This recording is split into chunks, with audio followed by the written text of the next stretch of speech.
Inflation is the reason $100 buys less today than it used to. You see it at the grocery store. You see it at the gas pump. You feel it in rent, mortgages, and everyday bills. At its core, inflation is simple. It means prices, on average, are going up. And when prices rise, each dollar you earn buys less than before. To understand inflation, we first need a way to measure it. Imagine one big shopping basket.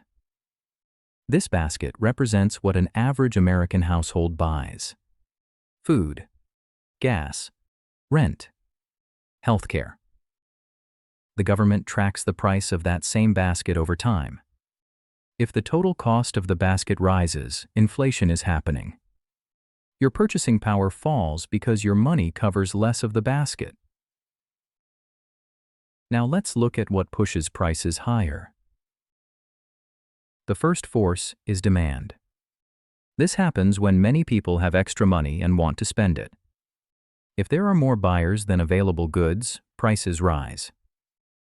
Think of a store with 10 electric bikes. If 20 people want one, the price goes up. This is demand pulling prices higher across the economy. The second force is costs. Sometimes prices rise because making things becomes more expensive. Energy is a good example.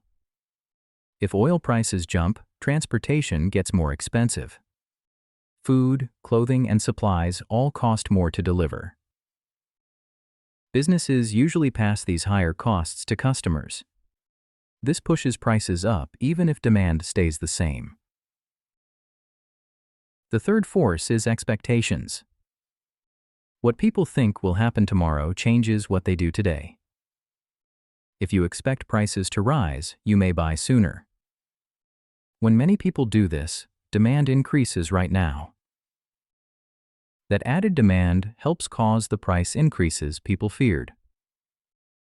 This can lead to a wage and price cycle. Workers ask for higher pay because life costs more. Businesses raise prices to cover higher wages. The cycle feeds itself.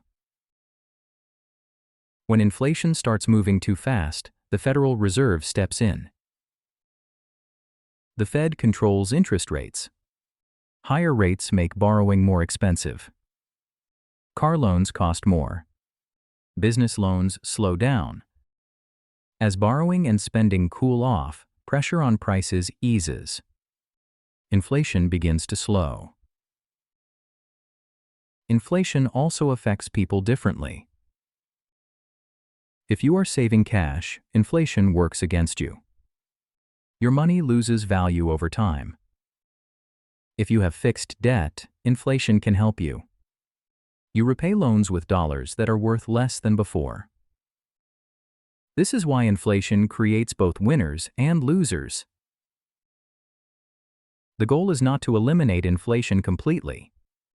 A small amount is considered healthy. Around 2%, inflation encourages spending and investment. It keeps the economy moving.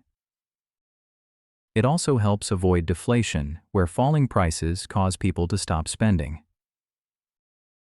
Over time, even low inflation adds up. Money slowly loses purchasing power across decades. When you step back, inflation is not one thing. It is a system. Money supply, production costs, expectations, and interest rates all interact. When these forces reinforce each other, prices rise and money quietly loses value over time.